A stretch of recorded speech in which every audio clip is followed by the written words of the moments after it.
Bom dia, boa tarde, boa noite, dependendo do horário que vocês estejam assistindo esse vídeo.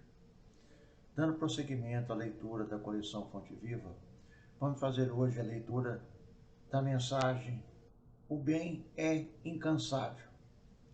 E diz assim: E vós, irmãos, não vos canseis de fazer o bem. Paulo 2, Tessalonicenses 3, 13. É muito comum encontrarmos pessoas que se declaram cansadas de praticar o bem. Estejamos, contudo, convictos de que semelhantes alegações não procedem de fonte pura. Somente aqueles que visam determinadas vantagens aos interesses particularistas na zona do imediatismo adquirem o tédio vizinho da desesperação, quando não podem atender a propósitos egoísticos. É indispensável muita prudência quando essa ou aquela circunstância nos induz a refletir nos males que nos assaltam, depois do bem que julgamos haver semeado ou nutrido. O aprendiz sincero não ignora que Jesus exerce o seu ministério de amor sem exaurir-se, desde o princípio da organização planetária. Relativamente aos nossos casos pessoais, muitas vezes terá o mestre sentido o espinho de nossa ingratidão, identificando-nos o recuo aos trabalhos da nossa própria iluminação. Todavia, nem mesmo verificando-nos os desvios voluntários e criminosos, jamais se esgotou a paciência do Cristo, que nos corrige, amando e tolera, edificando, abrindo-nos misericordiosos braços para a atividade renovadora.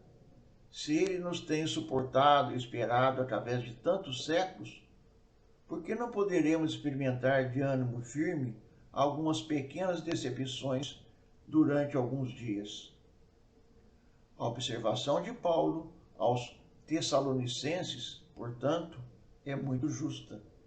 Se nos entediarmos na prática do bem, semelhante desastre expressará em verdade que ainda não nos foi possível a emersão do mal de nós mesmos. Aí está, meus irmãos,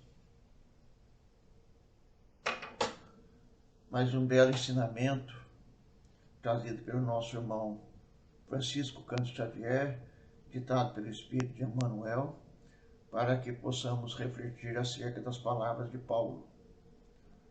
O caminho que nós seguimos na nossa jornada é cheio de espinho, de provas, e assim é, ou assim se faz necessário, devido à nossa condição ainda de inferioridade e de fraqueza na condição de aspirantes a praticantes do amor.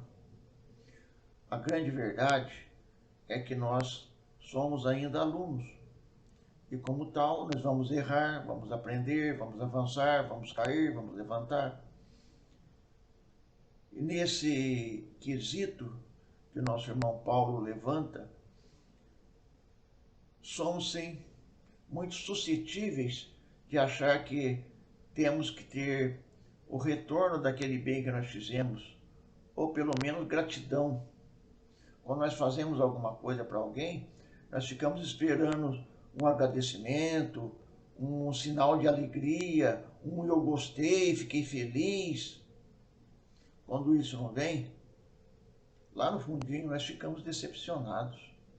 Puxa vida, gostava a pessoa pelo menos fingir que gostou, mas a gente tem que entender que cada um é de um jeito, cada um reage de um jeito. Agora, aquele outro que é mais sensível, que estaria esperando aquela manifestação de apreço, de agradecimento, é óbvio que vai ficar chateado. E nessa chateação há um resfriamento da amizade. eu não diria nem da amizade, mas um resfriamento por parte daquele que se sentiu decepcionado. Porque a decepção, na verdade, apaga aquela chama acesa, aquele calorzinho interno que nos conduz para a afetividade. E como tudo em nós ainda é incipiente, ainda é frágil, ainda está em construção, então é óbvio que o primeiro ventinho que passa já é possível de balançar a chaminha acesa dentro de nós. Mas como lembrou bem o Paulo aqui, nós não podemos nos deixar levar por essa circunstância. Como nós podemos ver, Cristo pode ter se decepcionado conosco por quantas e quantas vezes durante séculos, milênios.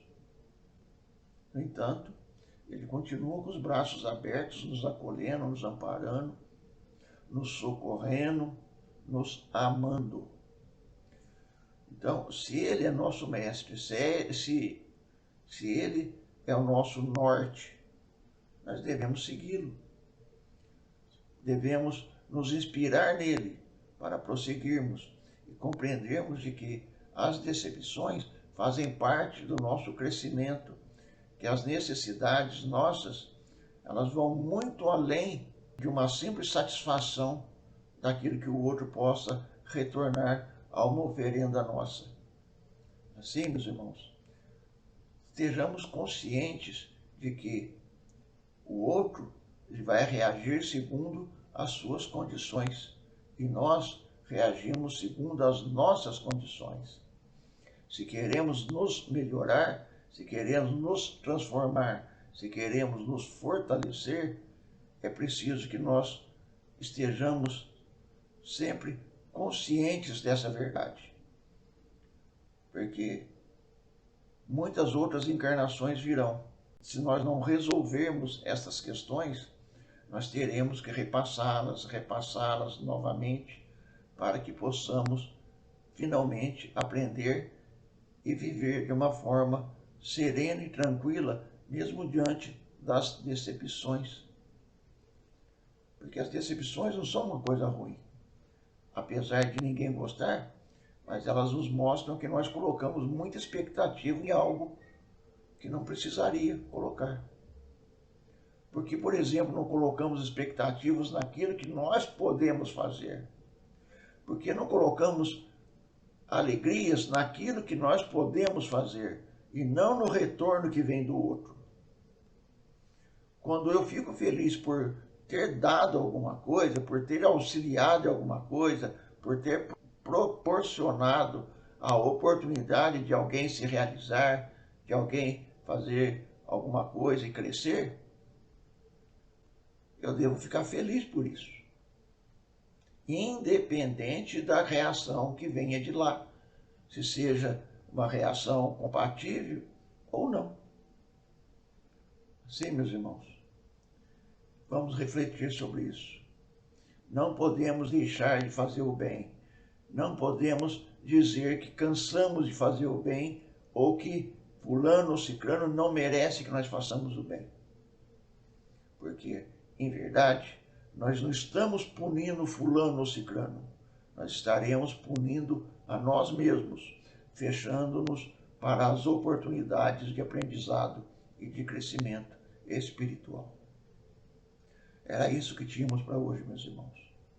Que as bênçãos de Deus, nosso Pai, de Jesus, nosso Mestre, nos fortaleçam para que possamos sempre estarmos buscando esse caminho de crescimento, de aprendizado, de elevação espiritual. Que as bênçãos de Deus, nosso Pai, de Jesus, nosso Mestre, nos ilumine e nos fortaleça hoje e sempre. Que assim seja.